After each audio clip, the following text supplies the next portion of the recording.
The village of Tanyong lies in the curve of the Malabon-Navotas River. On a total land area of 5 hectares lives a population of 12,400 individuals, or 1,850 families. To reach the riverside houses of Tanyong, one has to cross unsteady makeshift wooden bridges. It is not uncommon to hear of children falling into the murky black waters of the river.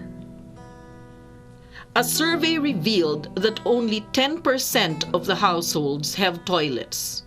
The remaining 90% use the river to dispose of human wastes.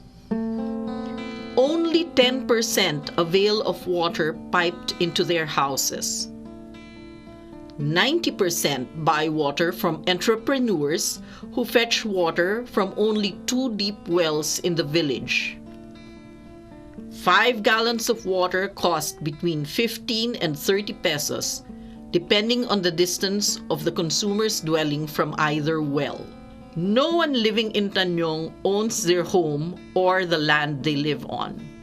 Rent is 500 to 1,000 pesos a month for a small room, and the bigger room costs up to 1,500 to 2,000 pesos per month.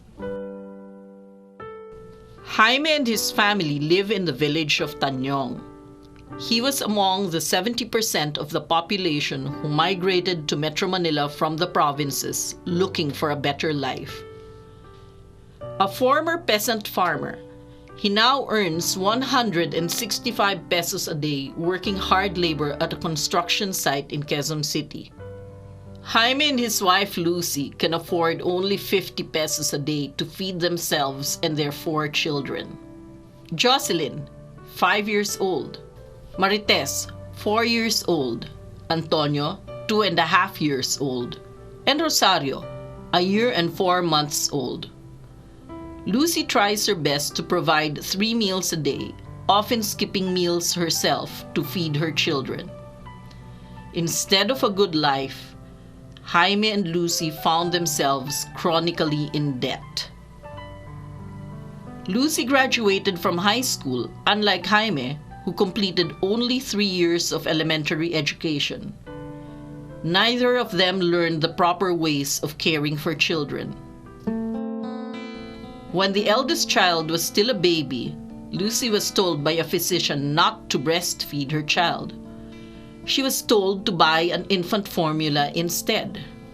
All the children were raised on condensed milk because this was cheaper than formula milk. Lucy had no idea of proper nutrition for her children. As a result, all the children were malnourished. They were sickly, prone to respiratory tract infections, and frequently had fever and diarrhea. They frequently passed worms with their feces. Lucy thought this was a good sign. She believed that worms aided in the digestion of food. The 2 youngest children, Antonio and Rosario, did not receive vaccinations. The barangay health center no longer had free vaccines for all the children in the village.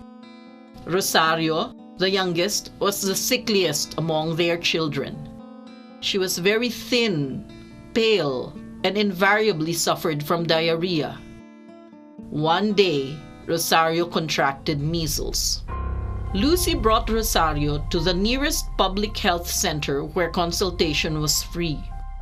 The nurse in the center, however, told Lucy that the center had finished the year's budget allotment for free medicines. The barangay health center's request for a larger budget for more medicines had been turned down by the city council.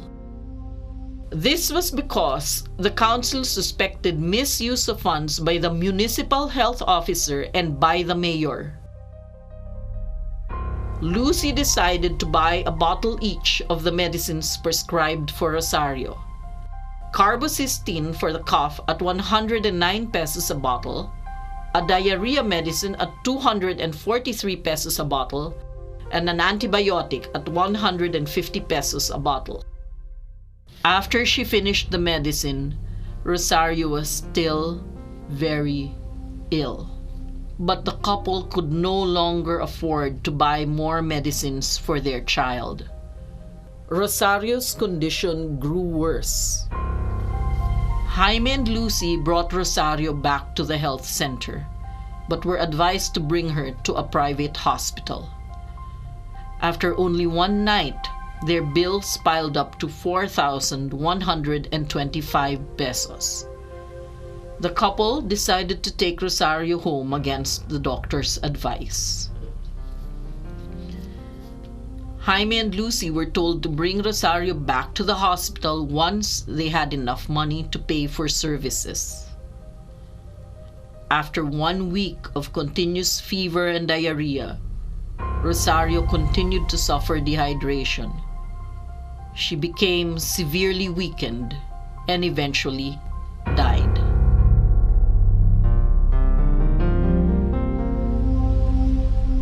Why did Rosario die?